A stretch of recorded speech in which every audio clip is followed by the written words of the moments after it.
Hello, I'm George Caylor, and now you're on the right side. Today's Tea Time is brought to you by the Caylor Group, serving successful, happy clients since 1972. Investment, retirement, and financial planning. Call 434-455-7197. Today, we're just going to talk to a friend of mine and a few things that are on my mind today. People ask me, where do you get the material for your 1-minute tea time spots? Well, most of it is just from my life experiences.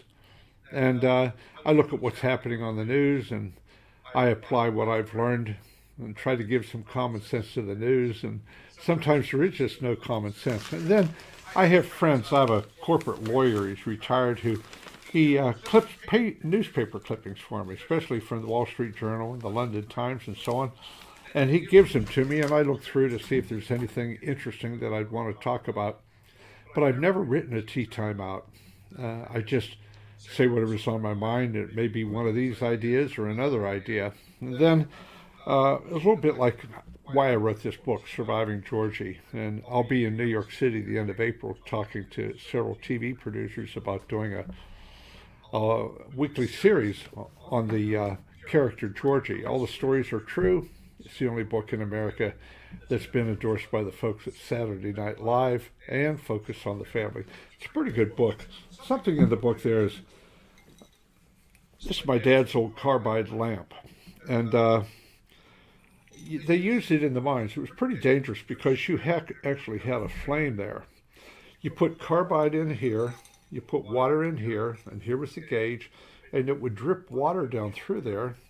And there was a flint lighter right here, and you flicked it, the gas would come out.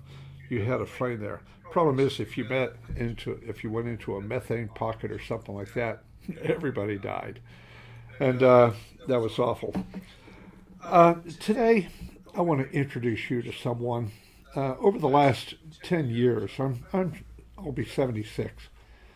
And I have a lot of clients, and I manage millions of dollars in my firm, the Caylor Group. And the problem is lately, my clients have been asking, what happens to us in the event of your death? If you don't make it back from Uganda or wherever you are, what happens to us? Who's going to serve us? And I used to say, well, some nice guy. Who? What's his name? Well, I'd like to introduce you to him right now. Have a seat with me here, Abe. Absolutely. This is Abe Loper. I've known him for years. He's a businessman. He owned restaurants, and he was with a competing company of mine, and I stole him away a few months ago, and he's my protege now, and I'm his mentor, and teaching him the way business used to be done. Person to person, counselor to client, with a loving relationship. Mm-hmm. And Abe, you're running for city council. I am. Yeah. As if you don't have enough on your plate already. That's right. I was just wondering how many peas can you balance on your knife at the same time, but you're one of the most brilliant guys I know. But why would you take on a job that doesn't pay you? Yeah. And it's going to take a lot of your time. Why are you running for city council? Yeah. Well, first, thanks for having me, George. It's a joy. It's an honor. Yeah. I'm running for city council because I live here in Lynchburg, and I and my neighbors and my friends have not felt properly represented by the existing city council. I don't think any of us have been. You know, the problem is, Abe, people who vote for a living, they're going to vote. Mm-hmm. And people who work for a living, oftentimes they don't vote. And so we have a city council of people who vote for a living. And so how are you going to energize the people who work for a living to actually go out and vote for someone who will represent the working man? Mm-hmm. I think it's important that people know that those who represent them are like them. I think it's important that folks who work know that the folks who represent them work and share their ideals. So business owners should be represented by somebody who's owned a business, right? That's very important to them. So I'll appeal to people that way. I also think getting people out to vote is an exercise in showing people the difference between two candidates. I hear all the time, "Oh, all politicians are the same," and maybe politicians are, but not all public servants are. And so, making sure that the people who live in my area understand that the person who currently represents them has made a habit of dismissing their ideas and their comments and not paying attention to the concerns of people who don't agree with her. And I think it's important to listen to people who agree with you and who don't, and to properly represent all of the people that you're supposed to be representing. You're going to be running in Ward 1? Yes. Yeah, that's my ward. You'll be my rep. I'll get one vote anyway, right? Yeah, you're going to get my vote for sure. And my wife, I'll talk her into voting for you. Thanks. Yeah, you're up against an incumbent that has pretty deep pockets. Yeah. I mean, I don't think there's any end to the money that could be spent against you. That's right. How do you expect to overcome that kind of spending power? Yeah, I think the same way I've overcome a lot of the challenges I've overcome in life. I wasn't raised with a lot of money, but have become somewhat successful, and I think you do that through really hard work. You get out and you knock on doors, and you have good organization and great strategy, and nothing in life is 100% won with dollars. And so I plan on making up for the relative loss of I think, campaign power in that area by excelling in the others. You know, one thing I think you have going for you, among a lot of other things, I know you well, a lot of people don't, however, but That's right. 1,400 people showed up at EC Glass, a local high school here in Lynchburg, to talk about city council voting to make Lynchburg a Second Amendment sanctuary so that they would support the constitutional right to own and bear arms.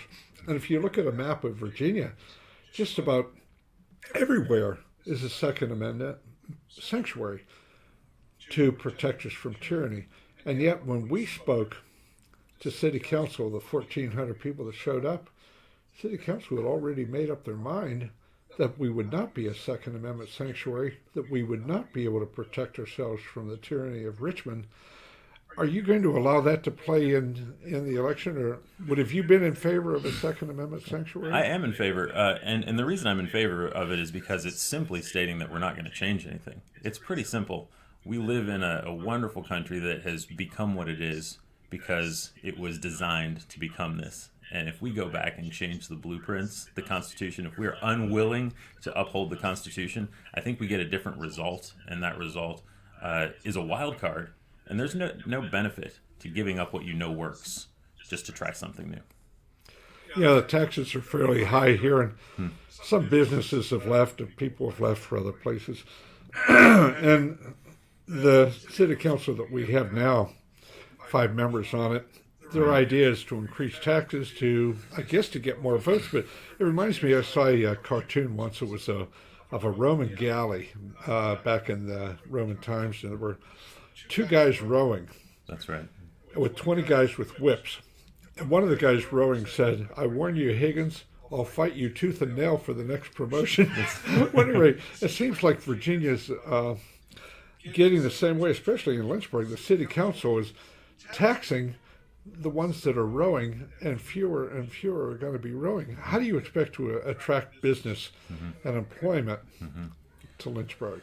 Well, as a former business owner and employer, I watched as I worked day in and day out, late nights, weekends, long work days, and the city and the state. If you take the tax dollars that I paid almost twice as much in taxes every year as I was able to take home as a restaurant owner. And one of the reasons I got out of business was I did some math, and I said, I'm doing all the work and taking all the risk, and I'm not even the primary beneficiary. This doesn't seem to make sense. You're paying everybody but you. I was paying everybody but me, and that's unfortunate. And business owners need to know that their risk that they're willing to take, their investment of time and dollars, is rewarded. And ideally, here in Lynchburg, we would find ways to better reward the risk takers and the employers. Entrepreneurship is a really hard thing to do, and and I want to reward that. And the same holds true for property owners and everybody else who pays taxes in the community, particular taxes that city council can adjust. I think it's really important to have a low tax environment if we're going to bring in the types of businesses and individuals that we want here in Lynchburg. I honestly believe that a lot of people who are now receiving all kinds of government benefits, they actually would rather work if the environment would make it profitable for them to do so. And if we could energize those people who want to support their families by the sweat of their own brows, rather than from the sweat of the taxpayer brows, that you might have a chance there. But how are you going to advertise yourself? Obviously you can't outspend Mary Jane, so what are you going to do? Yeah, well, I think I have experience and education that makes me unique as a city council member. So I have a degree in art. Right now, the arts community is thriving and growing downtown, and that's live music and great shows and really good studio art, and it's making our community a more culturally diverse and thriving place. So somebody with a degree and love of that is gonna do really well and serve the community well. Also, I've got an MBA and I owned a business and I want to serve business owners. And I hold an EDS in education. That's kind of a junior doctorate or super master's. People have different opinions about that. But I also worked in the city schools, and I was homeschooled, and I attended a private school. And so I've got a unique and diverse perspective on education, and I love education of all sorts. I'm very pro city school, and I think that we can do better here than we've done. And then last, I think sitting down with people, or at least having conversations with people who live in communities not like mine, is really important. And so yesterday I spent 2 hours walking around a community here in town and just saying, hey, what does our community need? What do you need here? And in that particular neighborhood, the overwhelming response was pretty simple. We need a basketball court. We have a lot of young people loitering around our streets, and if we could engage them, they would not be in trouble. And that's a pretty easy fix. And I understand it's also private property, so that's a complicated issue.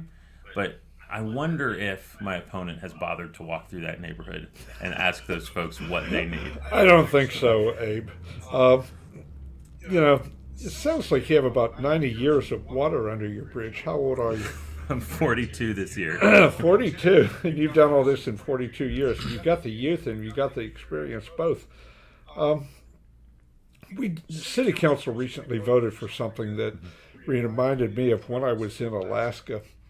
I was at Ketchikan, and there was an island about 5 miles away called Graviva Island, and they were building a bridge which was going to cost over $500 million for 400 people, so that they wouldn't have to spend $5 on the ferry. And Lynchburg City Council just voted to spend $10 million on 3/4 of a mile sidewalk that I don't think anybody's going to be using anyway. But I calculated that if there's 400 residents on that island, we could spend $1,000 per ride on the ferry, not $5, but $1,000 per ride, and still beat the price of the bridge. If you get on there, are you gonna put an end to the nonsense like the bridge to nowhere, or the sidewalk to nowhere in this case? Yeah. How are you going to fight that? Well, I think you can usually fight that with math. The city council doesn't seem to know math. And there have been conversations about having a bus route there, maybe even a free subsidized bus route, rather than that sidewalk. And the city said that the buses can't fit under a bridge there, but the Greater Lynchburg Transit Company that runs the buses said the buses absolutely can fit under the bridge, but the city isn't telling the community that. And that was a conversation I had yesterday, and I asked a young man, I said, do you need that sidewalk? He said, the sidewalk will be good because I walk to work. And I walk to work every day, and I have to walk in the street, and I feel unsafe. I said, what if we could give you free bus trip to work so you don't even have to walk? Not even on a sidewalk. You get to ride to work. And we can do that basketball court you wanted. And it will cost 1/10 the price. He said, well, that sounds better, but I was told that we can't do it. And I said, we can, but you were told wrong. Maybe city council didn't ask if a bus would fit under there or not. It's possible. I mean, we're talking gross ignorance there, to spend that kind of money that the taxpayer, us, we have to pay for that sidewalk for maybe one or two people, and we could buy a bus for that. I was talking to a guy who does a lot of building, and he said we could have done the sidewalk for $250,000, $250,000 for a $10 million sidewalk. And that brought back another bad memory here. When I moved to Lynchburg, there was the Williams Viaduct. It was a nice bridge across the James River. But City Council was told it won't haul 20-ton trucks. So let's tear it down and build a bridge that will haul 20-ton trucks. Then after they built the new bridge, at millions and millions of dollars, they spent millions more to tear down the old Williams Viaduct because it was unsafe. Unsafe means it won't haul 20-ton trucks. Well, my thinking was maybe we could just haul something less, sort of like buying the bus for people who want to come in from that area. You're up against illogic coupled with a lot of emotion that's on City Council now. You've got a fight coming up because emotion almost always wins out over logic. Yep. Yeah.